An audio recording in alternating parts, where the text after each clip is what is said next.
Dasidalek, everyone.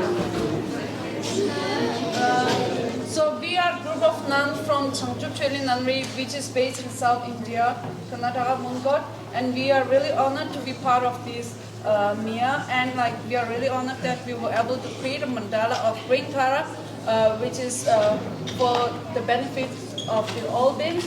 And the nuns have been creating the mandala for 5 days. It was started from Monday, and they had finished the mandala yesterday, and they had been working from 10 to 5, and in that between they take 1 hour break.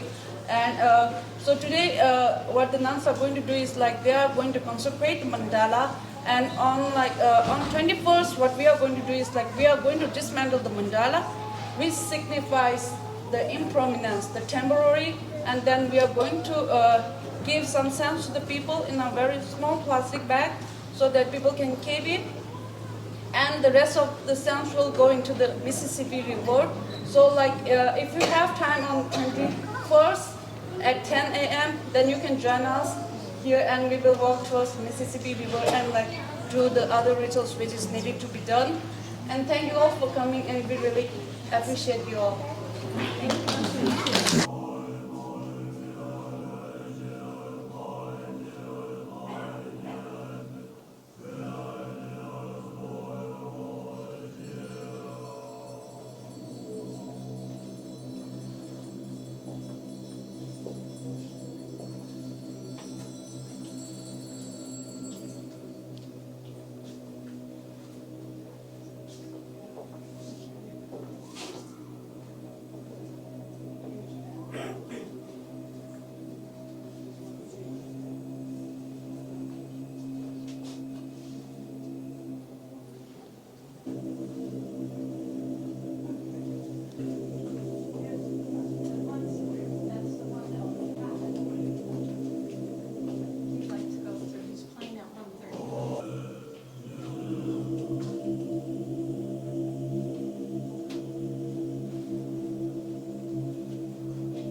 Language chasang touch dele tadi tagi di camera de khandi shake chagwe na masro ngi jab sigi gure kinzo diri ngozo peruji du sogo ge labra bu ro ta sar thangbo du shre ta ngare dongba de blood se ni phaju de disharo ani dela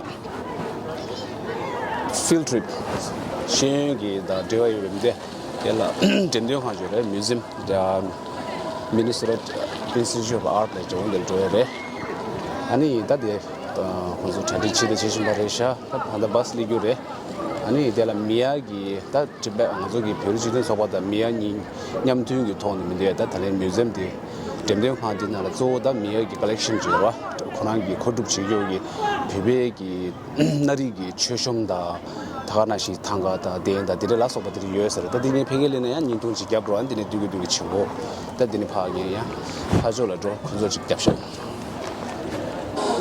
아데 다다 진짜 롭투 다 코란조 방도 딘 데시로 아니 진짜 당보 온도네 지니 니어부터 기스 드바이나 다 파마냠도 드여레 예버도 아니 대민 수로 나올 대션에 지고래 아니 럽다 메와치 안 진짜 니와 숨바 인지 숨바니 다 개바지로 아니 다 파마시 송다 지고 지로 가로 셰프론로 다 무슨이나 따도 치니 콘솔라 디테일 부부 가상강강도 주주주 가족이 되는 하면 미시로 다디 치니 kopshejap ani basna toyre basni khodola bastita charni yama thangbuji ke yansule an yangjoji ke onji kora ni skaya insare da phamadaji tadi tirde da uzogi field trip thangborda 이 미니소라다 온도 페르치디 소버 소 고즈네 신다 럽두기 시윤다 제웨기 바스나라 직 템데용 칸라 소바다 랍다다 드레가라야 아 싱가다 마기 싱가다 지금 보고 스테드리오레 온 딘데 라 치와 당고레다 타네 디 템데용 칸디 델 자레레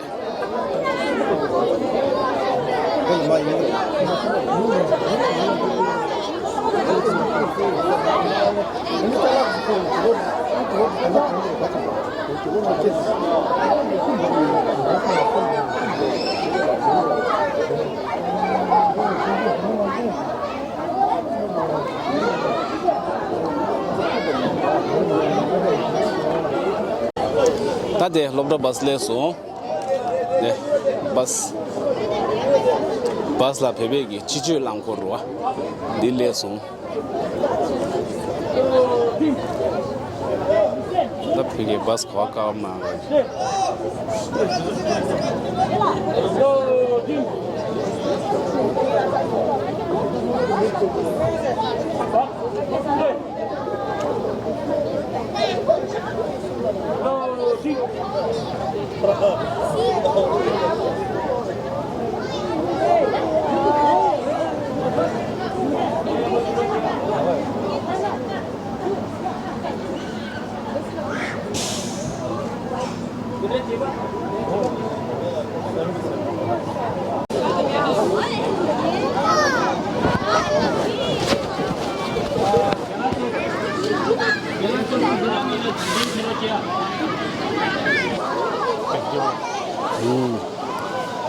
자 바스니와 델레소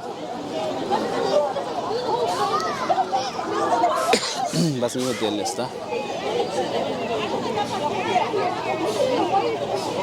비에 보면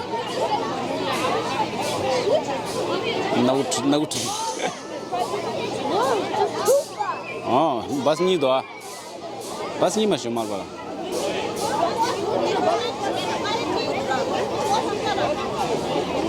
이는 자기야라 주트리 냠닝 사와시 사그다 우 필드 치조 거라 냠닝 사와시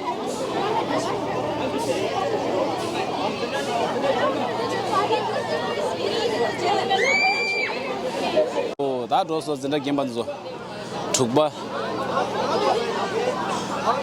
죽바네 제 더 고파절도 하다 이 보면도 쇼겐 받듯들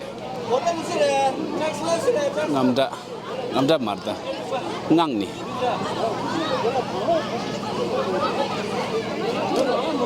자고도 말와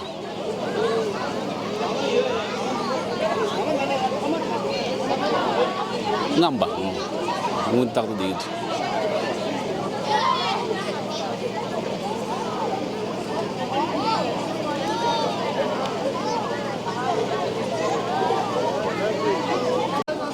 그 진짜 dimba dine tandaran tosa stangi dine bituna thetumas 진짜 dimba de 진짜 dimba jirudo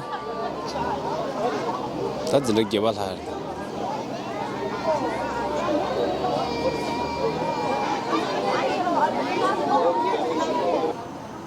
야 땅어도 단단한 거 낼랬어 미니아 플레이스 인스티튜트 아니 이 부다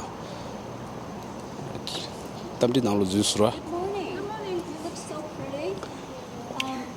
There's this group of people who go to the doors on the left, the glass doors right inside the entry, to the theater space. Oh, thank you so much. Yes. 땅어도 낼랬어 근데 다시 버스 타고 동인도 찾아 낼래샤 근데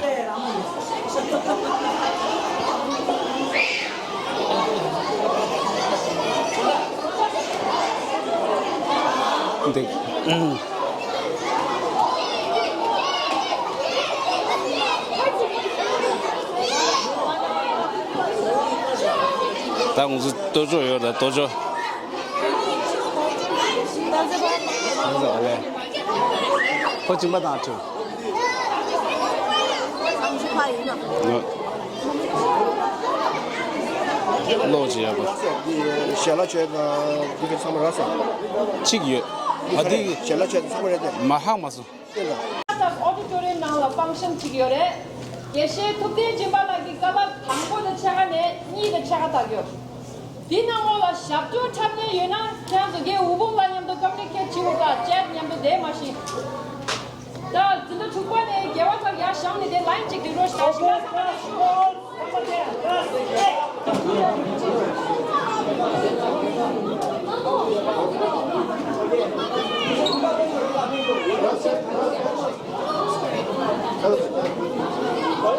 Sizin cevap nasıl? Cevap.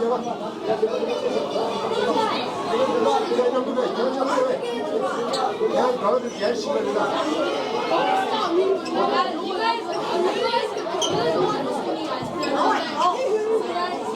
Oh, what about this? What about this, huh? That's not. Hey, dude!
Originally appeared in the dream of the great fifth Dalai Lama in 1545 and was performed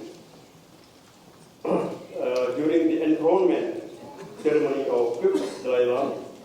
The performer wearing the white beard mask represents Saint Tangdong Gyalpo, the founder of Hamo, the Tibetan opera, who reputedly lived for 140 years and also symbolize long life and good health. The purpose of this dance is to bring good luck and good omens, especially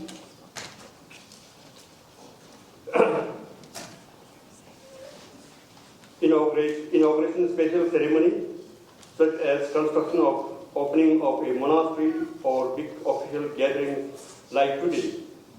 I would like to invite cultural school to the stage.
Would you all join me again in thanking our dancers and musicians?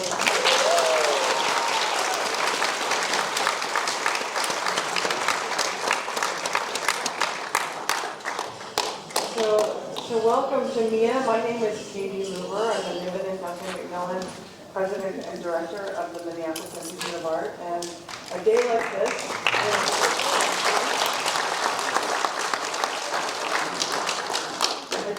is truly something special. So thank you for joining us today, this special Tibetan celebration. It's a pleasure to welcome you to MiA to mark this momentous occasion. And what a way to begin this joyous dance by the student dancers of the Tibetan American Foundation of Minnesota. Thank you, thank you, thank you. So I am so excited to share with you today an extraordinary gift to MiA, to our community, to Minnesota, of a Tibetan artwork that will elevate MiA as a premier destination for the study and appreciation of the Tibetan art in the United States.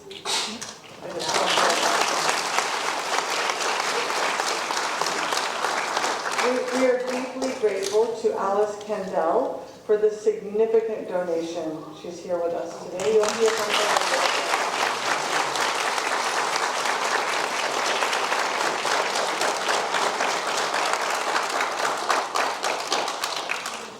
The shrine, the Alice Kandell Tibetan Shrine, underscores the importance of Tibetan art and culture in MiA's global narrative, and allows MiA to share and celebrate this rich tradition with a much wider audience.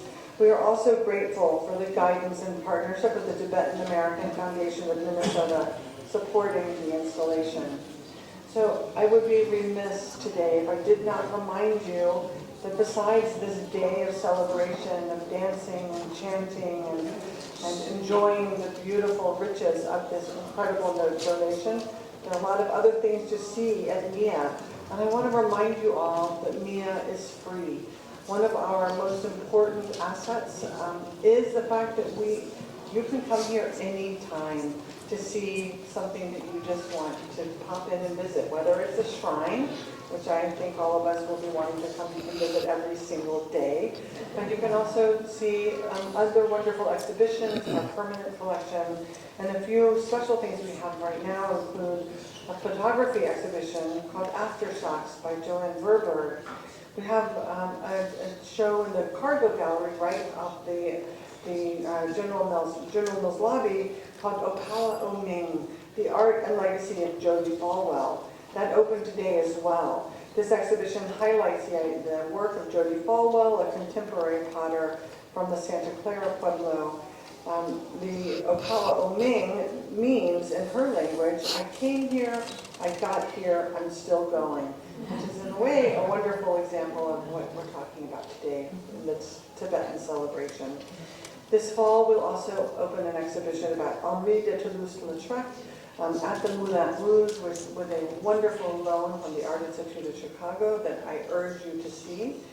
In our Japanese galleries, we will have an exhibition called Catch of the Day, which features a breathtaking sculpture of a Napoleon fish by the contemporary Japanese artist MiA Sadamasa. We're having a fish naming contest, so come and give your name. And the artist will select the name and will always stay there. And then last, in November, we opened the Minnesota Artist Exhibition Program opens an exhibition called Night Blooming Jasmine, which is an exhibition of immersive videos and paintings by Roshan Banu. Explores the mythical and modern day celebration of Diwali. So truly, this is a place where you can come and see the world. You can learn about things that you don't know about. You can celebrate the things that you do know about. I'm so excited and pleased to be able to share these exhibitions and events with you. But I'm also thinking about being here today. And I look forward to sharing the experiences we will see with you and our community. So without further ado, to talk about the really important work of this shrine, I'd like to introduce to you Matthew Welch, the Mary Ingebrand Pohlad Deputy Director and Chief Curator, to share his work in collaboration with Alice Kandell in bringing this shrine to MiA. Matthew?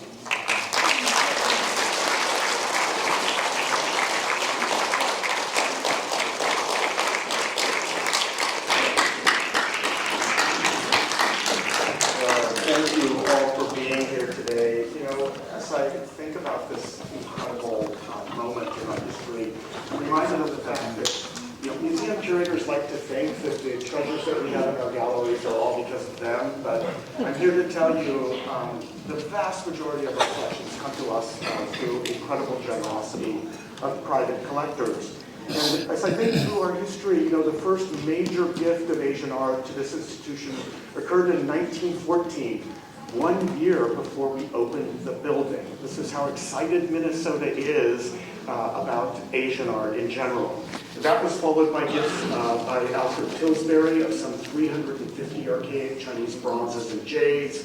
In 1974, a gift from Richard Pillsbury Gale of Japanese prints. That's followed by some 1,500 additional Japanese objects from Louis W. Hill Jr. Yes, that is James J. Hill's great-grandson from the great St. Paul Hill family. That's followed by 670 works from Mary Briggs Burke, who was born in St. Paul, lived her life in New York, but never forgot that she was from Minnesota. And then more recently, some 1,700 objects from the California cattleman Willard Clark came to us in 2013. So today we're here to celebrate Alice Kandell, who joins this list of luminaries that have so transformed this organization. Besides the importance and beauty of workmanship of each of these objects that you'll see on view in the shrine, I think the remarkable thing is that Alice brought it all together. Among the 240 some objects that comprise the shrine, there are amazing Tonka paintings of great variety. There are gilded and inlaid sculptures. There's carpets. There's textiles. There's ritual objects. It's the complete package, and this is what makes it so special and so unusual and such a treasure for this organization. Now, by way of introduction, Alice Kandell is a Harvard-educated child psychologist, a published author. I think she has 7 books to her credit, a photographer. 2 of those books are photo essays about the Kingdom of Sikkim, and a longtime supporter of the arts. In fact, Alice was appointed by President Clinton to serve as a member of the President's Committee on the Arts and Humanities. And as if all of that is not enough, Alice has also been the chairperson of the board of the International Opera Alliance, as well as the International Vocal Arts Institute. And she currently performs at the Metropolitan Opera in New York, and has done so for some time. Alice's interest in Tibetan culture began when she traveled to the Himalayas to attend the wedding of her friend Ho Cook in 1962. But this passion has continued for the succeeding 50 years. But there's no better person to tell you this incredible journey than Alice herself. So please join me in welcoming Alice Kandell.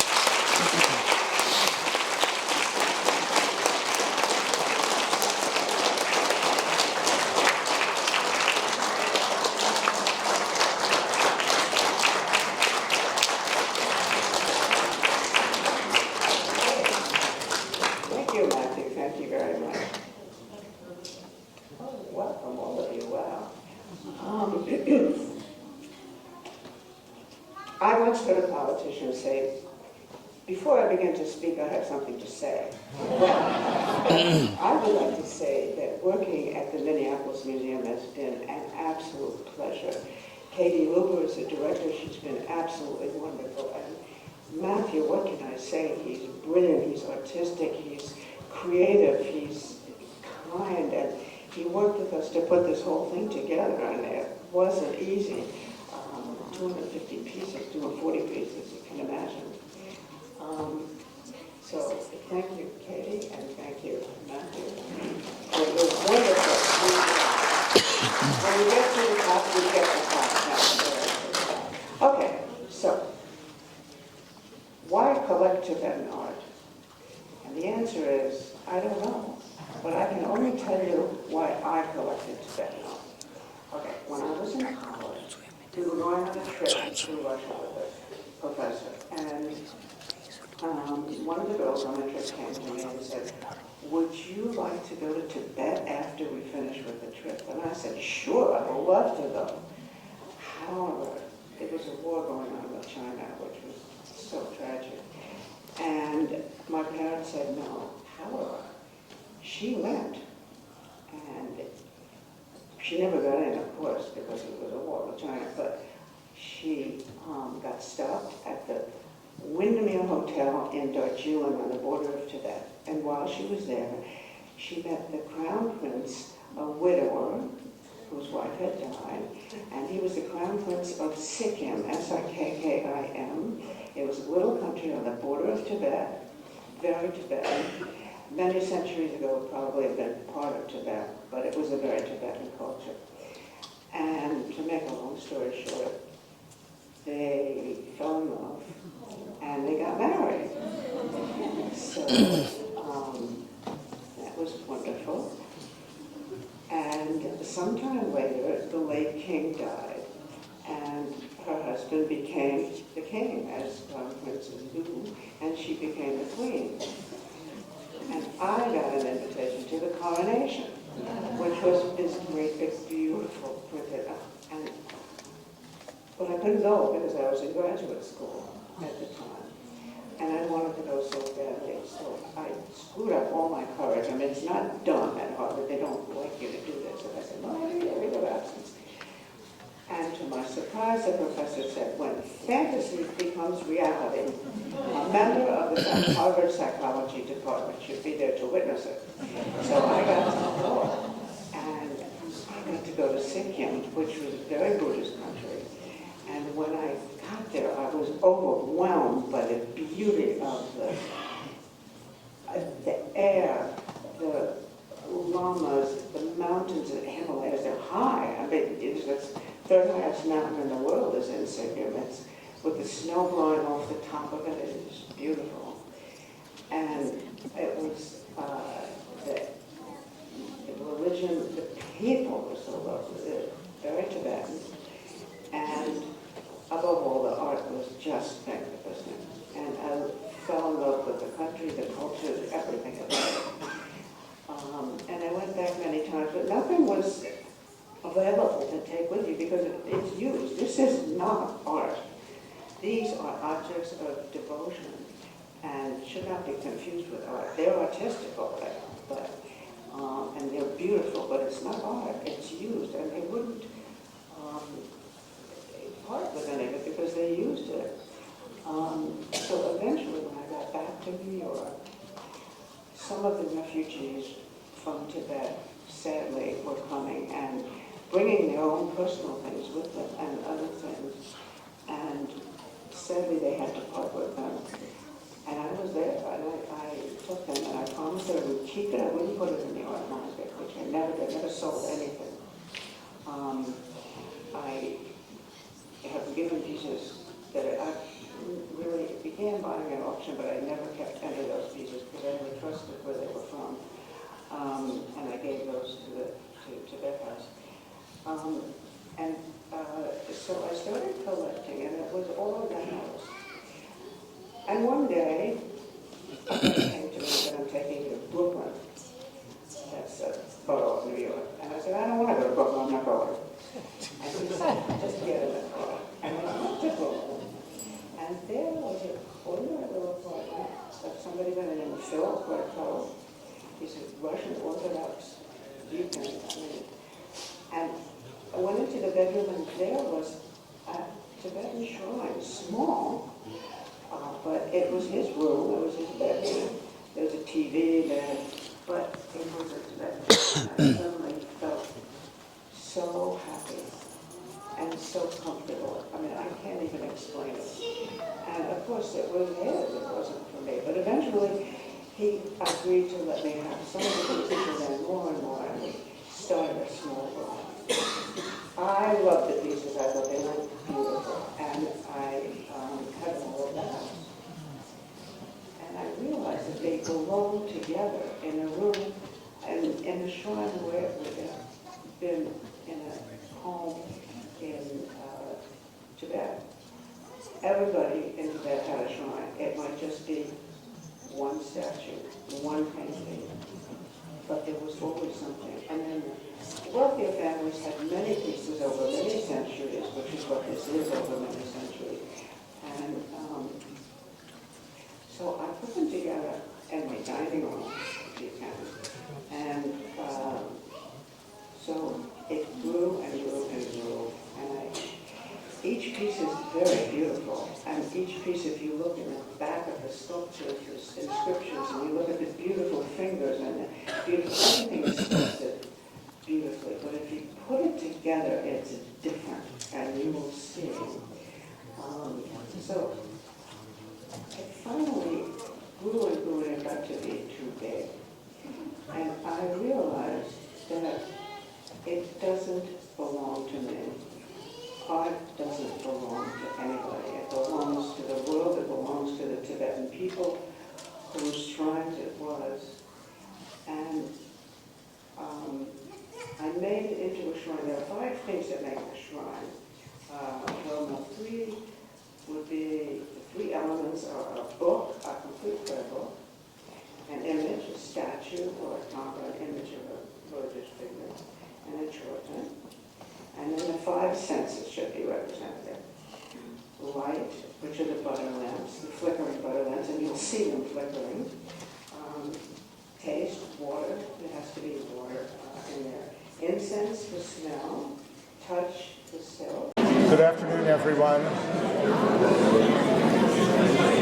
Thank you for joining us today. I think that we'll get started because the fun continues. We have many more programs yet today, so I'd like to get this one underway. My name is Matthew Welch. I'm the Deputy Director and Chief Curator here at the Minneapolis Institute of Art, and thank you for joining us on this very, very special day. Today we're gathered here, of course, to celebrate the opening of the Tibetan Shrine as part of the permanent collection here at the Minneapolis Institute of Art, forevermore available for visitors to freely visit and experience. I can't stress that enough. It will be here as a permanent installation, and of course the museum is free and open to all. This remarkable gift of represents some 50 years in the making, is the result of the generosity of Dr. Alice Kandell, a child psychologist and a photographer in New York, who first fell in love with the Himalayas and Tibet over 50 years ago. Out of respect for the Tibetan people, please come in. Out of respect for the Tibetan people and their culture, Alice was determined that the display of these objects that she collected would be appropriately respectful and meditative in an authentic setting. Happily, that setting is now within the Minneapolis Institute of Art. Alice is here with us today. Please join me in acknowledging her gift, and she's over there.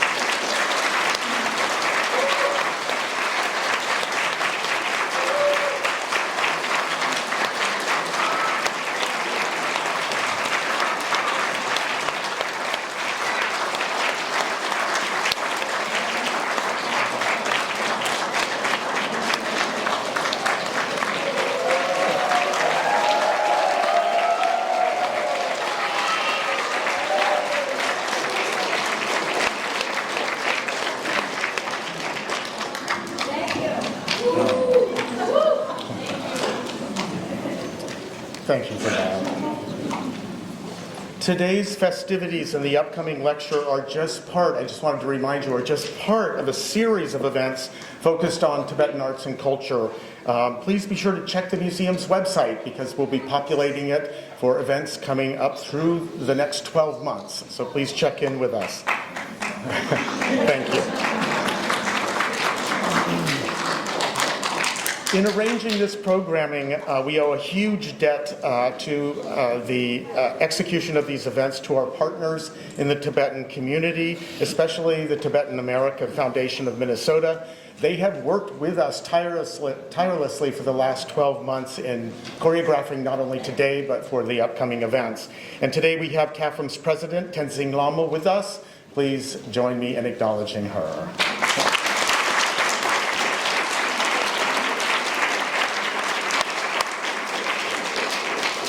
So it's an honor for me to welcome today's speaker, Dr.Thupten Jinpa Alangri.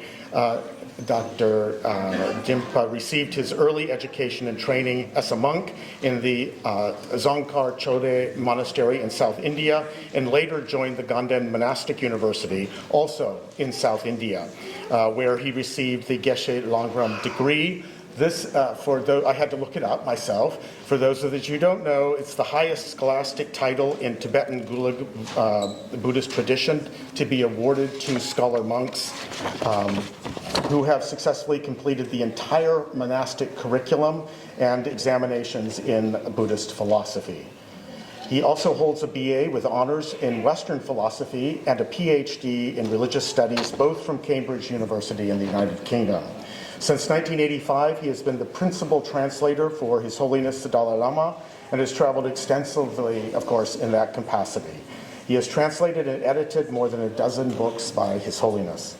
He lives in Montreal with his wife and children, and he also teaches at McGill University. Please join me in welcoming Dr. Thupten Jinpa.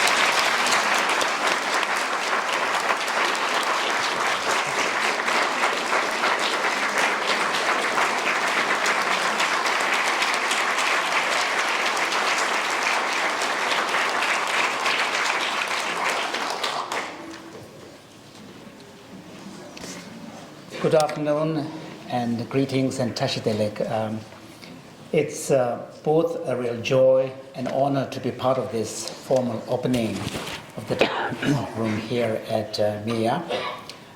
When I first heard about the MiA becoming the recipient of this very amazing collection of Alex Kandell's collection of these Tibetan art objects, I was really pleased because I've been kind of wondering where it would end up. And the reason why I was particularly pleased is because, many of we already knows that Minneapolis and St. Paul, the Twin City, is the home for one of the largest Tibetan community here in North America. And particularly the Tibetan community here has been quite vibrant, very active in the overall Minnesota community life.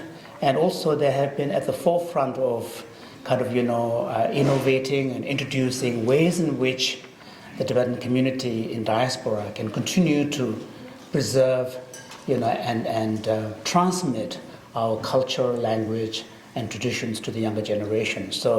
I'm so happy to know that Tibetan American Foundation of Minnesota has been such an active partner in making this, particularly today's celebration, very successful. And I've been here from the morning with the opening, listening to Alice Kandell's own personal kind of story, which was very moving, going all the way back to 1960, which was when I was 2 years old.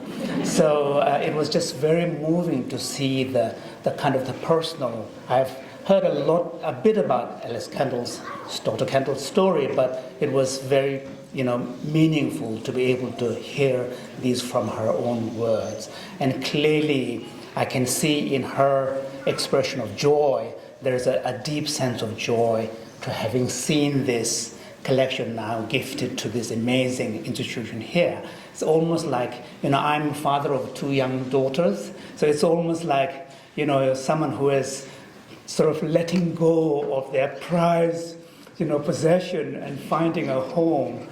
So it was truly moving. I wanted to just say that at the beginning.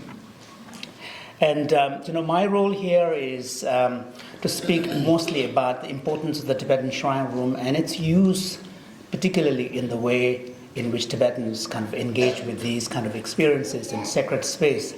When Matthew approached me and invited me, Dr. Welsh, the first thought that came to my mind is actually, Dr. Welsh himself could have given this talk. He's a world-renowned expert, not only in art in general, but also in Asian art in particular, very knowledgeable. So I sort of almost said, why didn't you do it yourself? But then on the other hand, I thought this is a fantastic opportunity to also visit the Tibetan community here. And also, then I reached out to the president of the Tibetan Association to see if I can come a day earlier so that I could spend an evening with the Tibetan community, speaking particularly to the youth, which I did yesterday. It was very meaningful. So the Tibetan Shrine Room, I had the joy to visit yesterday morning, and I was particularly struck by the way in which this shrine room has been created in this amazing museum. And one of the interesting things that you will notice is that in Tibet, architecturally, Tibetans never managed to crack this idea of engineering kind of dome structures, which would allow you to have a much bigger space without pillars. So Tibetan architectures tend to, even when you have a big hall, we tend to need a lot of pillars. So which then has on the positive side, what it does, it creates a kind of structures which are more cozy.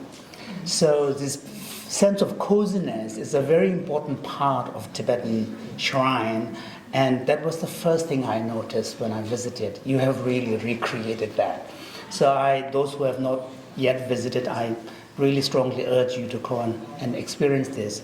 And what makes this particular collection of artwork so special is Dr. Welsh already spoke about this, and Dr. Kandell spoke about this in the morning as well. It comes as a unit, it comes as a whole. And so normally in museums, we tend to relate to important objects, art pieces, in isolation. And that's the very nature of the way in which museum artifacts are displayed. They are often in glass cages, especially if they are very old and valuable and fragile, with a nice curated description below it. But on the whole, the viewers tend to experience these ancient art in isolation on its own. And depending upon the curator's description, you have a different level of experience. But what makes this particular collection unique is to really creating that sense of wholeness, so that you don't see, and then in fact, Dr. Kandell, Alice herself said in the morning, that the fact that they happen to be artifacts is secondary. They are not really art in the kind of Western sense of art for its own sake. They are really like sacred objects. So the uniqueness of this is the ability to convey to the viewer as much as possible an experience that one would normally have in its cultural traditional context. So therefore, sort of emphasis by Alice in creating a shrine is an important one. It's a whole.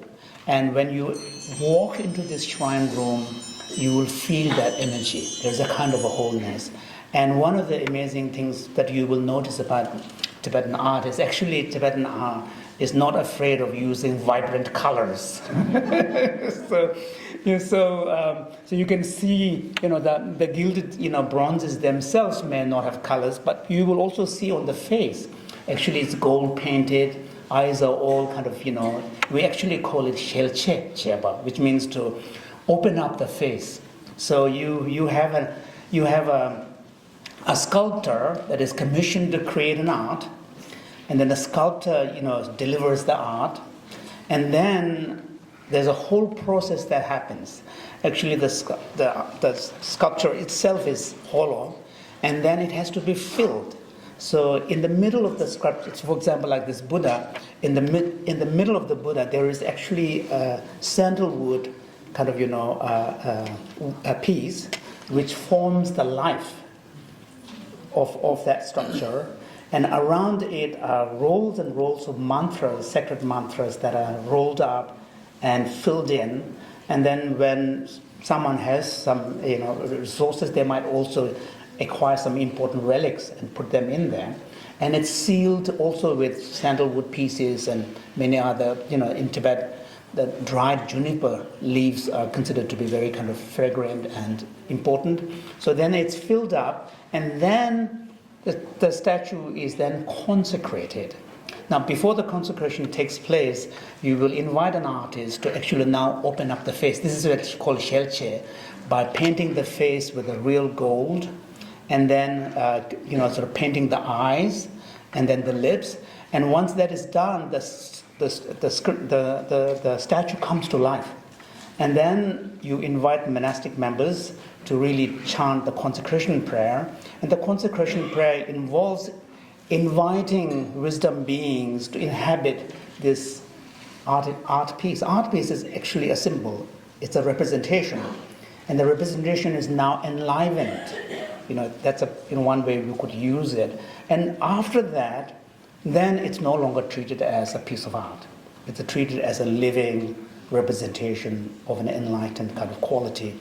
So here you can see, for example, like I'll show you. So gilded kind of bronze is one of the most kind of important kind of ways in which sculptures are made in the Tibetan tradition. Then you have tankas. These are kind of painted scrolls which are framed. Glass was a very rare entity inside Tibet. So we tend to have, instead of framed kind of paintings, we have framed paintings with a silk brocade as a frame. And one advantage of that style of art is that it is very easy to move around. You just roll it up. So you can see the slightly nomadic kind of, cultural background of Tibet. And the tankas, these are called tankas, the paintings. It has a kind of a cover in the front. So when you roll it and transport it, you have to put the silk cover on the top so that the painting is not touching each other. And then you have sort of, painting, a typical painting. The paint themselves are natural colors. Then you have here, this is an applique, a silk cut pieces which are attached and sewn. This is applique, and this is actually woven. This is woven in the tanka itself is woven. So there are different types of tankas. So that's a kind of the very prominent Tibetan kind of images. So let's get closer here. So this is the kind of close-up shot of the central piece of the altar. And you can see, of course, in the middle you have the Buddha, and then in the tankas there are different representations. We'll go into it a bit later. And so I just wanted to give you a kind of a sense of how an altar is in a traditional place. This is the altar of the famous Chogyam temple, the most sacred temple for the entire Tibetan Buddhist world in Lhasa.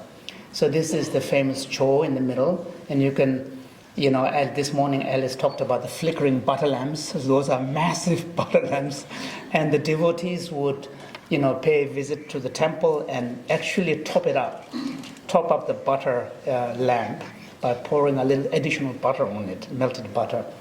And this is the Chogyam from outside, and this was built in the 7th century. So it's for the Tibetan Buddhist world, this is the most sacred and important temple. So I'll also show you. So this is a modern one. This is Namgyal Monastery Institute in Ithaca. So you can see this is in a kind of a monastic setting. You have the kind of the altar in the background here. So you can get the sense. And then I want to show you this is a private home in New York. So you can see, altars are in temples, in monasteries, but also every Tibetan family home has an altar, depending on size. So this one is a fairly substantial one. And generally, altars tend to have two pieces. So you have the lower part, which is essentially a chest. So if you look at Alice Kandell's collection, she has some amazing sets of chests. Those are kind of antiques. So this is a modern one. And then on top of that is a frame with the glasses in front. And those are like kind of crown on the top. And then the icons are placed inside. And the chest offers a space to set up the offerings. This is, bowls of water. And then this being a modern altar, you can see one of the central images is His Holiness the Dalai Lama for the Tibetans. And often in modern Tibetan home, if they don't have the resources to have kind of real statues, they'll probably just have an image of His Holiness on the altar. Because the Lama is supposed to embody all the refuges, the Buddha, the teaching, the Sangha. Lama embodies, everybody. So if you can afford only one image, we tend to choose a Lama. And for the Tibetans, of course, that is His Holiness. So now, in Tibetan we call it, this lower one is called chagam. So, sorry. No, I look back. So this lower one is called chagam. It's like a kind of a chest, and this is the real altar, and the altar is set on a chagam. And there's sometimes the lamas joke because this is also the place where families tend to keep their valuables. So the lamas will say that if you are a good Buddhist, then you should be placing more value on what's on the top, not what's underneath. So anyway, so this is a typical structure. So I just want to, just before I go kind of a bit deeper, I want to say now what is in the actual altar itself. And the idea here is the representations of three things. One is the enlightened body, so that is either in the form of a sculpture or in the form of a tanka. And then enlightened speech, which is a text representing the speech of the Buddha. And then enlightened mind, which is a churten, a stupa. So this one is actually, and by the way, thank you so much, Dr. Welch. I reached out to Dr. Welch and said, can you please share me some images? Here is the list. So he had all of these from, actually, some of these are from permanent collections, I think, yeah. So this is a beautiful, first page from a sacred scripture, and this is actually written in gold. So the tradition, and you can see that in some of the Catholic monasteries too. You have this tradition of painting images on the sides and writing the first few pages in colorful, sometimes gold. This is written in gold. And then there's even a kind of a little cover. So this is enlightened mind. An enlightened mind is generally represented in the form of a stupa. And the stupa has a long history that goes all the way back to the Buddha. They are, historically, they're supposed to be 8 major stupas soon after the Buddha's death, and each at the 8 sacred places associated with the Buddha's life, such as his birth, enlightenment, first teaching of the Dharma, and so on. And the idea behind this is, I haven't read it in any particular scripture, but the general kind of story is that when the Buddha was towards the end of his life, he was asked how does he want to be remembered, and he said nothing. And then in the end, he is supposed to have, many of the images of the Buddha has a alms bowl. This is basically a begging bowl. And the Buddhist monks, and to this day in Thailand and other places, they observe this tradition. They go on alms round, and then the devotees fill the bowl, and they come back and have their lunch. And then they don't eat, the monks don't eat after lunch. So this is the begging bowl or alms bowl, and according to the story, Buddha is supposed to have said, okay, so he took 2 alms bowls and placed one on top of another to represent the emptiness, and that's how he wanted to be remembered, by not having any image. So basically this part is supposed to represent that. This is these days referred to as pumpa, the vase. It's a kind of a dome, and it's supposed to represent the 2 begging bowls placed upon each other.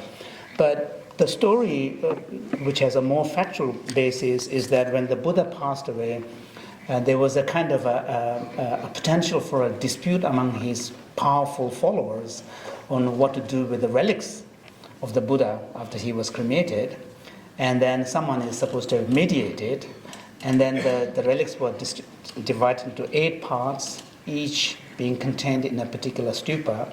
And then about 200 years later, Ashoka the Great, who was one of the greatest, if not the greatest, rulers of entire Indian subcontinent, when he converted to Buddhism, he then went on a pilgrimage round to many of the important sites of the Buddha, and he basically said, Buddha's relic being distributed only to 8 places is just too, it's unfair. So he ordered all of these to be, unearthed and then opened up, and then he's supposed to have built like 80,000 of these stupas. So anyway, the stupa represents the enlightened mind. So these are supposed to be in the shrine, that kind of cupboard. So those are basically enlightened body, speech, and mind. Now, let's go more specific to the individual, items, the icons in the cupboard. Now, this is one of the most popular. So, if you were walking into a private home, what are the images they will have? They will definitely have the image of the Buddha, who is the founder, the great teacher. Then most Tibetans will have an image of the Tara. So she is the enlightened action and energy. So, and then there will be image of Avalokiteshvara, the Buddha of compassion. And then there will be the image of the Buddha of wisdom, Manjushri. Especially if you have children, then the image of Manjushri is very important because it's the Buddha of wisdom. In fact, every Tibetan child from a very young age, the first mantra that is taught is actually not Om Mani Padme Hum. They are taught Om Arapazanati, which is a Manjushri mantra. And the aim is to, because when you're young, education is so important, you need a good intellect, and Manjushri is supposed to help you kind of enhance your intellect and wisdom.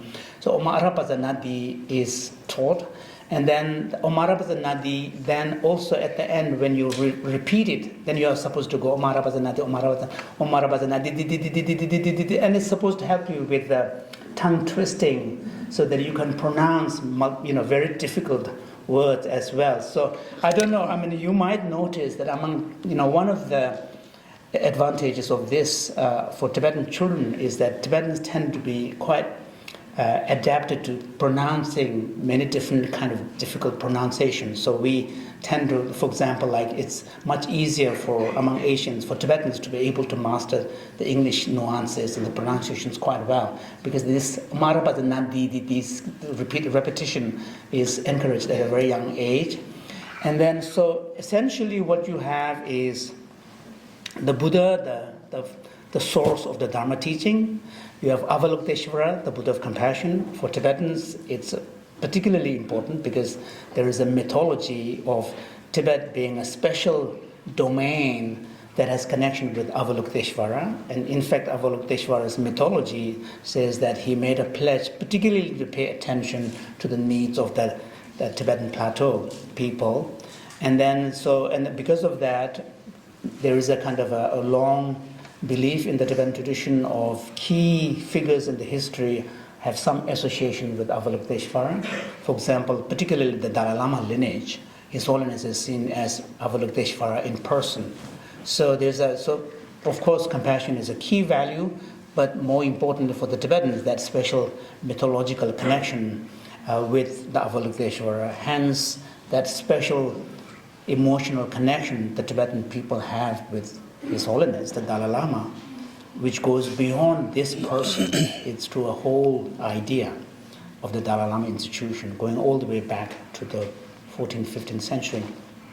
Then Manjushri I already spoke about, and Tara is one of the most popular icons.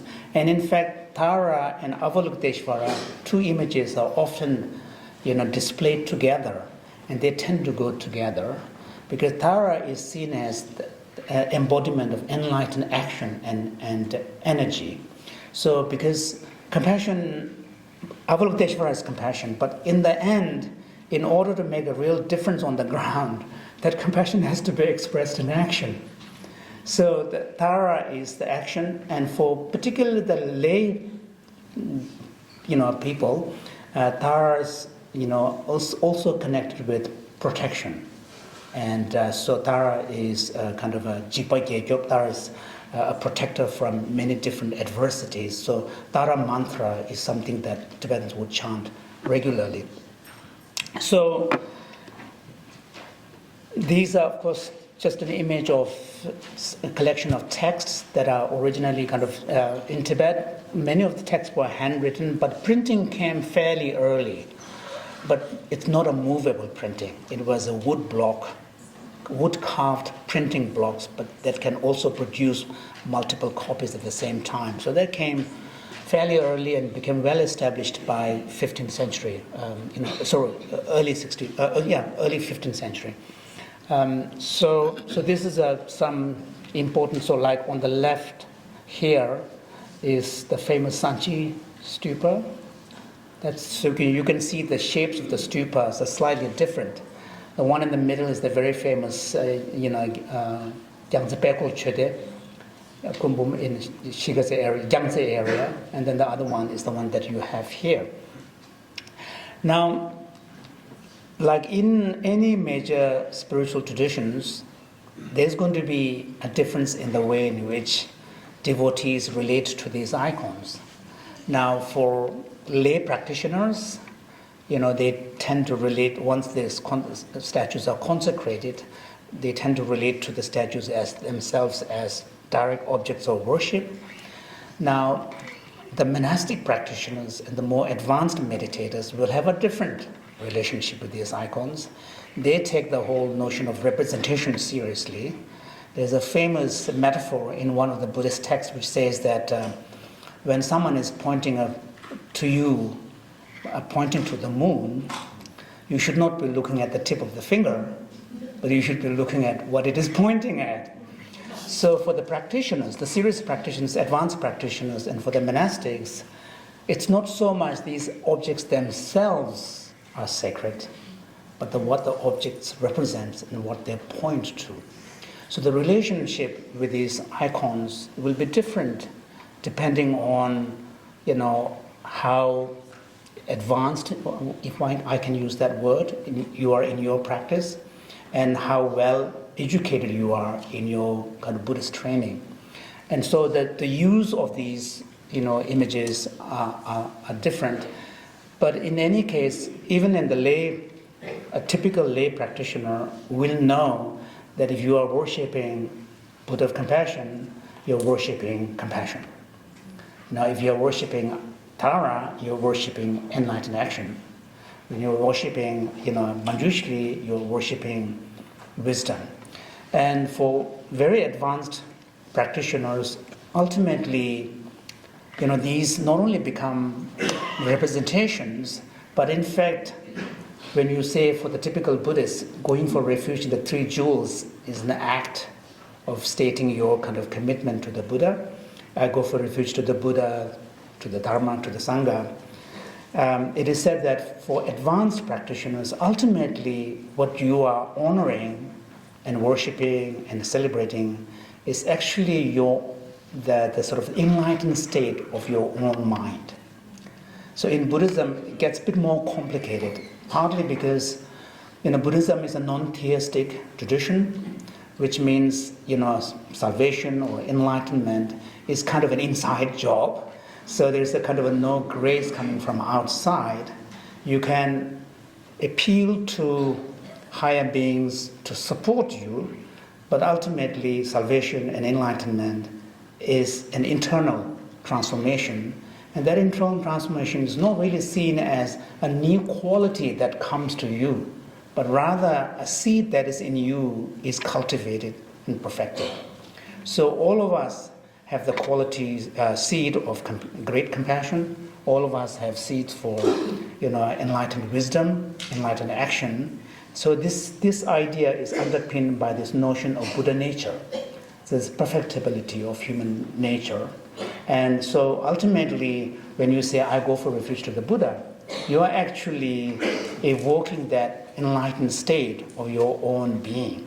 So it gets a bit more complicated, but what all of these statues and icons do is to help us prompt.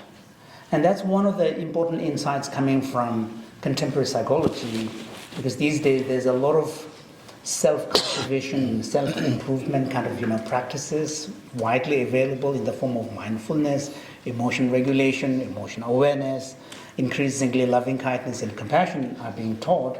Then the question is, how do you make it stick? It's one thing to have a good idea, but it's something else to make it stick so that it can have a real impact. And one of the things that the psychologists are finding out is actually you need few things, kind of a ritual.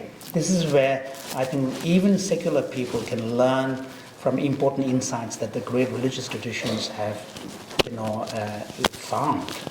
It's no coincidence that if you look across all the major rules, religious traditions, ritual, chanting, meditation, and silence are universal modality of cultivation of spiritual qualities. So one of the things that the modern psychologists have found is that not only you need to kind of change your mindset, but also you need to kind of find a way to have a prompt that would once in a while remind you. And this is why my own sense is that in the Tibetan culture, the shrine plays a very key role. Because shrine, depending on your kind of, resources, for some people, like many Tibetans in refugee community, they may only have one room for the entire home with a small corner for kitchen, but even then, they will have a small shrine. And so if you have a couple of rooms in a house, then of course one of the rooms will be dedicated to a shrine room. And typically in the shrine room in the morning, a family member would actually dust the top of the chest, lay out the water bowls, fill it up, and light a candle or a butter lamp if there's no fire hazard. These days, many Tibetans will just have an electric lamp that flickers. You just switch it on. And then, they will light an incense, and then they will sit down and do their very brief morning prayer. And in a way, what it is doing is it's actually disposing that person to a certain kind of setting a tone, sort of just orienting yourselves towards a particular way of being and way of thinking for that day. Now, typically, a Tibetan Buddhist, being a Buddhist, would chant the 4 immeasurable prayers, reaffirm going for refuge to 3 jewels, and set their intention for the day. And then in the evening, when they come home, then they will undo the water bowls and, put them upside down to dry. And that's a way of kind of closing the day and then briefly reviewing, how the day went, and then rejoicing in whatever successes, small successes you may have. And that's a beautiful practice. I think the shrine room idea can actually help this. And some of you may already be committed to some kind of contemplative practice, like even if it is a short 2 minutes breathing practice, or quiet sitting, or maybe listening to a contemplative music. I think having some ritual, learning from the shrine room experience is a good one.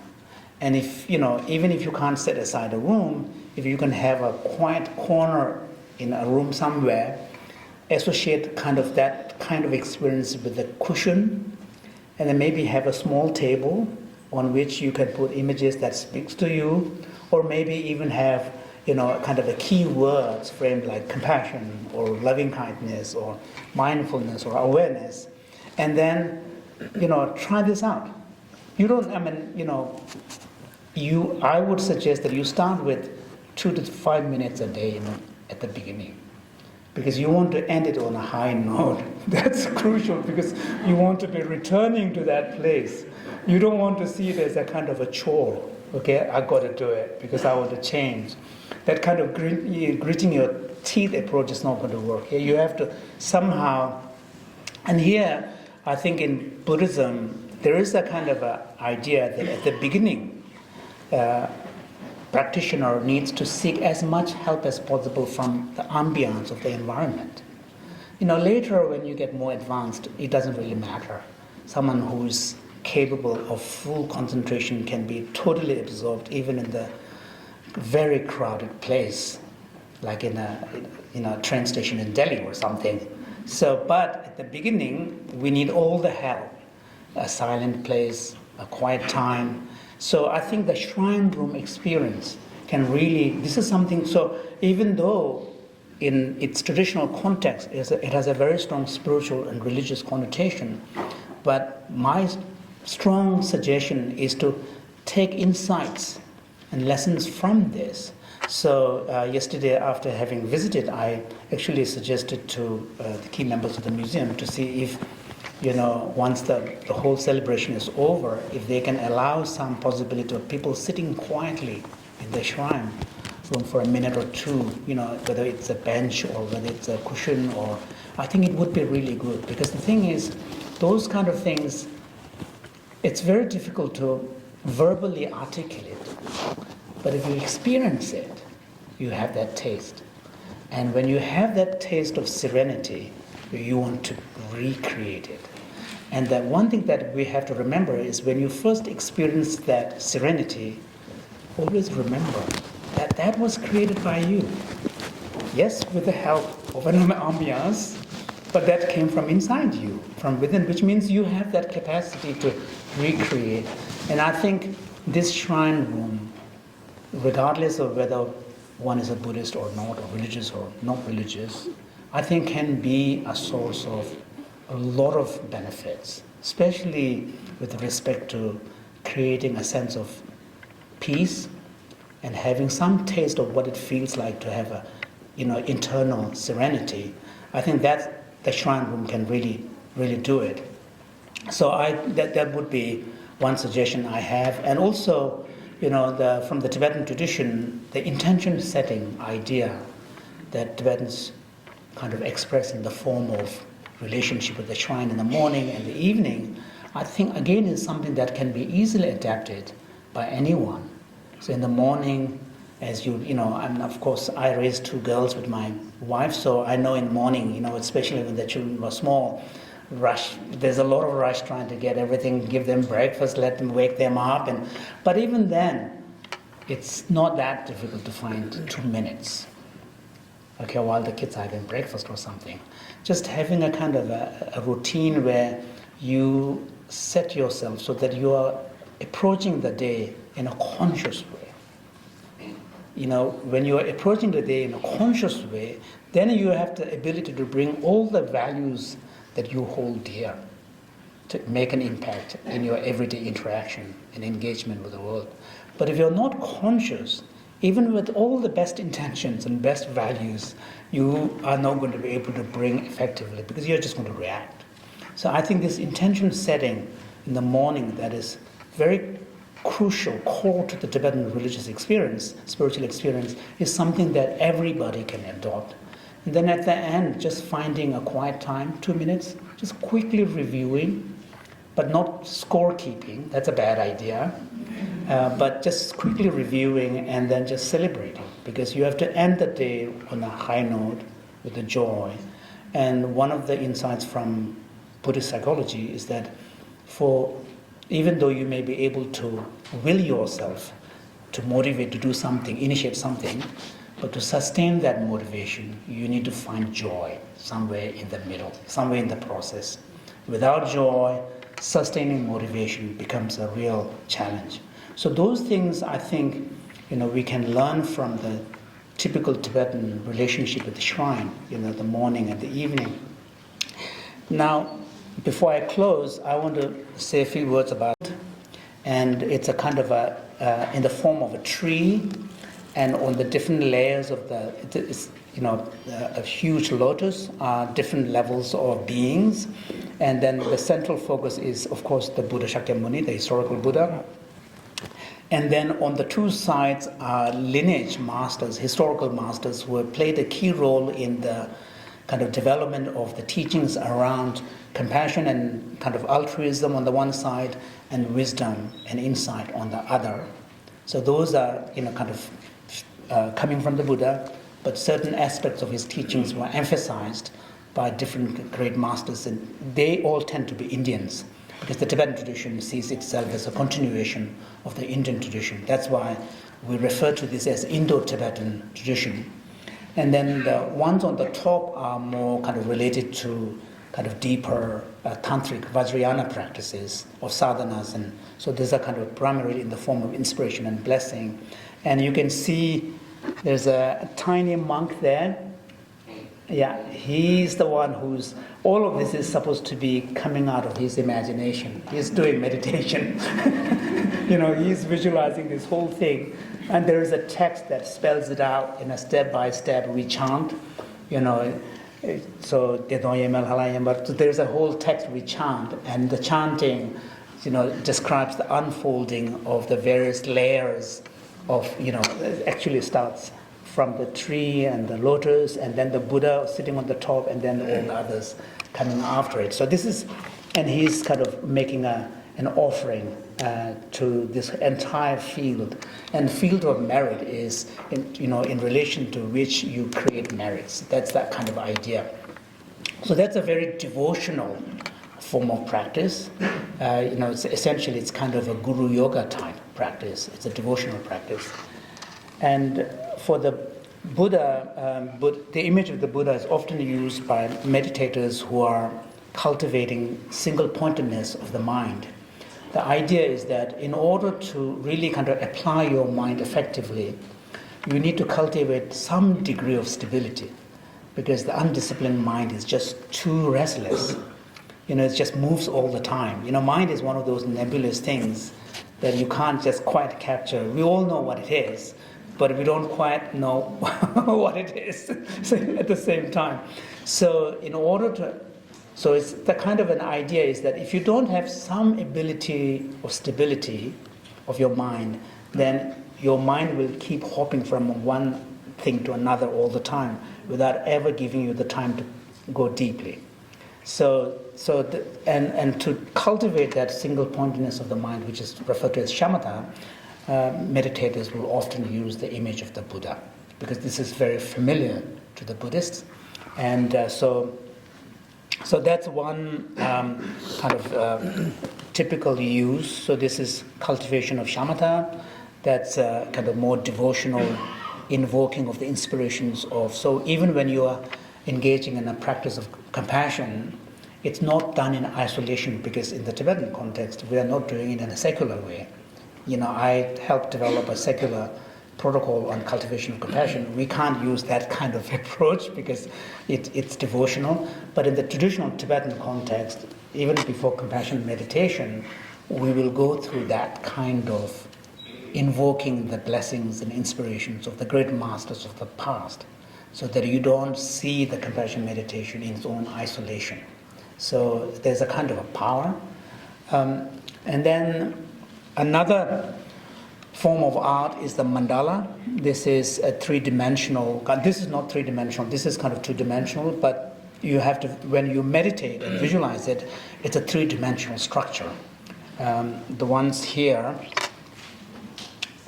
these are actually walls. And these are doorways, and this is reflective of the internal structure, and each of these are supported by pillars, and on top of that is the roof. And these four are gateways from which, some of you might have seen kind of Hindu temples. They have gopuras, like kind of a gateways outside the temple, below which are steps that lead to this. So this is kind of a mandala, and this is connected primarily with the Tibetan Vajrayana tradition.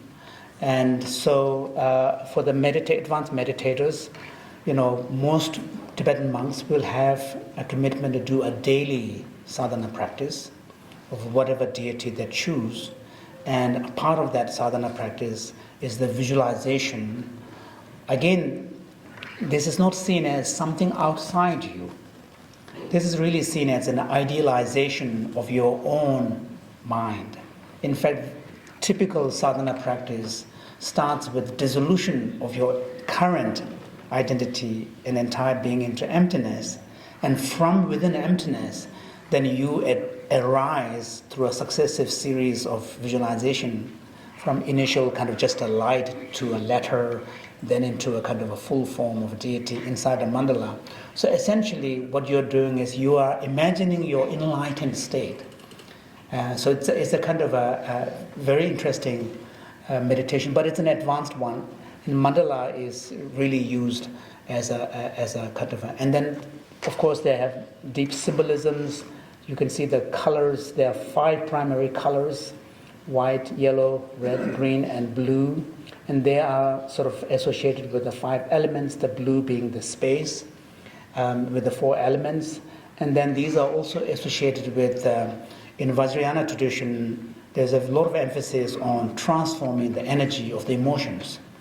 You know, in typical Buddhist practice, emotion regulation requires kind of preventing the arisal of, you know, difficult emotions. But in Vajrayana, in fact, you know, emotions themselves are celebrated, and then the emotions are recognized for their wisdom and energy they bring.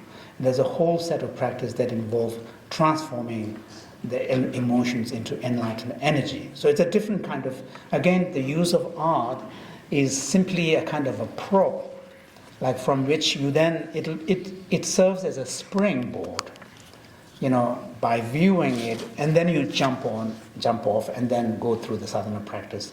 But you do need the art as a starting point. So these are the ways in which, so the key point is that, as Alice very, eloquently pointed out, that the way to engage with these kind of arts is not to look at them as arts in themselves. They're really to look at them as sacred arts which has a specific role to perform in the life of the practitioner. And also, like, especially in relation to specific icons like Avalokiteshvara, Buddha of Compassion, Tara, and Maitreya. Maitreya is the future Buddha, Buddha of loving kindness. Then the sort of the more kind of beneficial way of engaging with them is to really see them as representations of these qualities, and the qualities which are in their seed form present in all of us. And the cultivation of these qualities is, for the Buddhist, ultimately what it means to become enlightened. So when these qualities are developed in their optimal state, that's enlightenment. So enlightenment is not seen as some kind of another place where you go, or some kind of grace that you receive from outside. It's really an internal process. So just being able to recognize that, I think, would be beneficial. And because we have the shrine room here, I think, as much as possible, individuals can use the time to spend a little bit of quiet sitting in the shrine room. Will really make a big difference. So before I conclude, I wanted to show this. This is a couple of, maybe a week ago, and, Dr. Welch shared that with me, and it's being created here. And so it's now done, and after this lecture is over, we're going to be going there to join the consecration ceremony of this mandala. And to go back, in fact, some of you may not know, but I wrote it down there. This art piece is actually here in the mandala. And I was surprised to find out, actually, as early as 1991, MiA had already a very special connection with the Tibetan Buddhist art. And if I'm not mistaken, this is the first ever a Tibetan sand mandala has been solidified. So I don't know whether that is a good thing or a bad thing, I'm not quite sure. It's kind of normally these sand mandalas are dismantled at the end and then distributed into water or something to remind us of the power of impermanence. But of course, contemporary world always try to defy the law of impermanence. But I just wanted to sort of honor that long history of relationship between MiA and the Tibetan sacred art. And once again, thank you so much. And as a Tibetan, I'm thrilled to know that Alice Kandell's collection now has a beautiful home and a well-deserved home, where also kind of a place where there's a substantial Tibetan community. And since there's quite a lot of Tibetans here today, I wanted to take the opportunity to reach out to you, to encourage, to take advantage of the presence of Tibetan Shrine Room here. And while you are also visiting the Shrine Room, visit the rest of the museum. And the collection here is amazing. And the building itself is just so beautiful. And it's a real experience, and amazingly, the entrance is free. So thank you so much. Do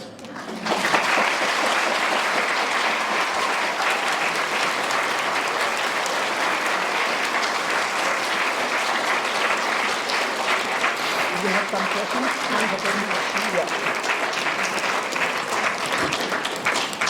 So Scotty, if we could bring up the first slide. So I think we have just a few minutes. The consecration ceremony will take place in 15 minutes, but maybe we have a few minutes for some questions. If you have one, please wait for the microphone to reach you before speaking so that Jinpa can hear you and everyone else will know your question. There's a question there.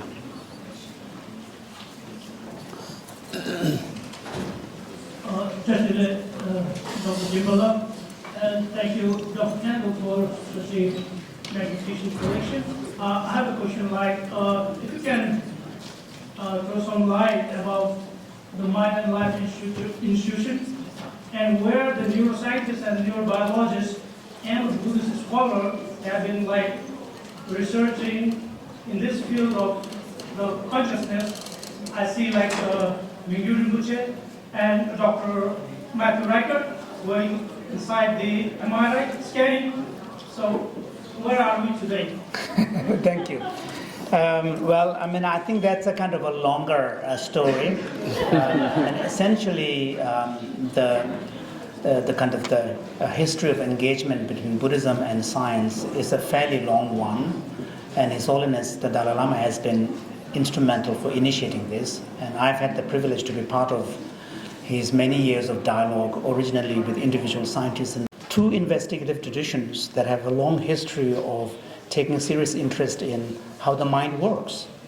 You know, that's where key interest of Buddhism is how the mind works, so that we can apply it and sort of, train it. There is, in principle, at least in theory, there's a lot of fruitful potential benefits coming out of just being in dialogue with each other. President Kisla, we have the shortest time, but I have the hardest, longest question to answer. But I couldn't find anyone else more qualified than yourself to tell us about this question. Basically, how can you explain us the what you call Tongwenyi? So please, emptiness, yeah. In your simplest term, can you tell us what is Tongwenyi in English? Thank you. So he's asking about sort of which is the correlate of compassion is the wisdom of emptiness. So what is meant by emptiness? He was asking. But again, that's a kind of it requires a long answer. But the key point about the teaching on emptiness is to constantly remind us that we should not trust too much in our own perception of world, because our perception is biased, and also we tend, whatever biases we may have, we tend to bring it in our very perception of the reality. And so I think this is a kind of a cautionary kind of teaching where we should constantly examine what we think we are seeing and we know. And also at the heart of this teaching on emptiness is the idea that in the end, the only way in which we can truly understand reality and the world is by taking seriously the principle of interdependence. Because the idea that somehow each and every phenomenon, discrete reality, independent of everything else, is a kind of our projection. And partly that kind of projection and assumption comes from our attachment to the language structure that we have, which is reinforced by the language structure, which is characterized, structured in the form of nouns and adjectives, nouns relating to things and adjectives relating to the properties of the things. And just because we have a structure by which we relate to the world, we tend to believe that the structure actually mirrors reality. So it's a kind of the Buddhist teaching on emptiness is to constantly remind us that we should not get too fixated on what we think is reality. So that's one simple way. And the aim here is to be less grasping. That's the key message, the grasping is what leads to all the problems. There's actually a beautiful story of a monkey in a cage who's being given banana, and the monkey takes the banana and pulls the banana sideways and gets terrified because can't get his hand out. The only thing it needs to do is just let go of the banana and be freed, So this is the kind of the power of grasping and fixation. And the teaching, the central message of teaching of emptiness is to remind us that, too much grasping is the source of problem. I think we should probably stop here so that we're able to make our way over to Target Wing, first floor, for the consecration of the ceremony. Thank you all. Thank you. And also allowing space for dances to occur. But we are going to start, and the dance performances will continue for about 45 minutes or an hour. There will be different dances. In the meantime, if there are people who want to check out the shrine, you're welcome to go see it and come back. But thanks again for being here, and with that, I'll turn it over to TAFM.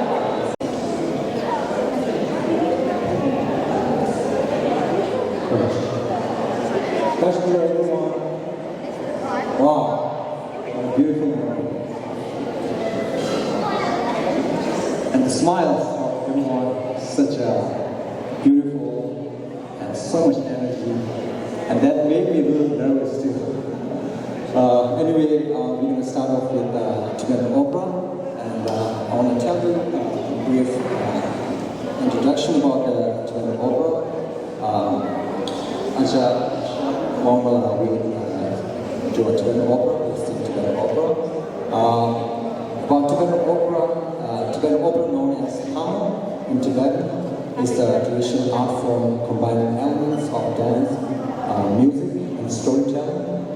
Rooted in Tibetan Buddhist culture. It dates back to the 14th century.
Okay. That was Tibetan opera. Now, the second song will be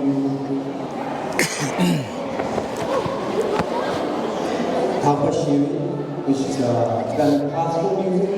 Tibetan classical music, particularly Lama and Fushi, holds a significant place in the culture and heritage of Tibet.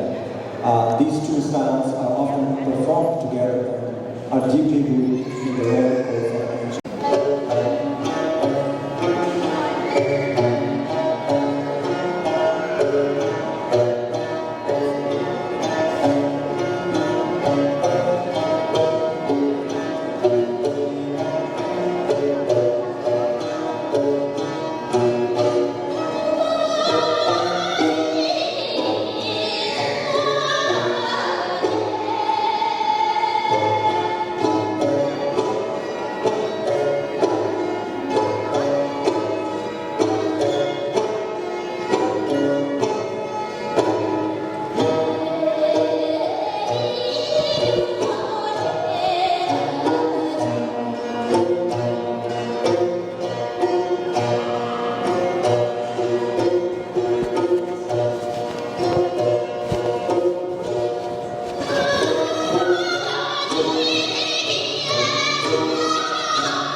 아, 너인가? 부모님과 너자.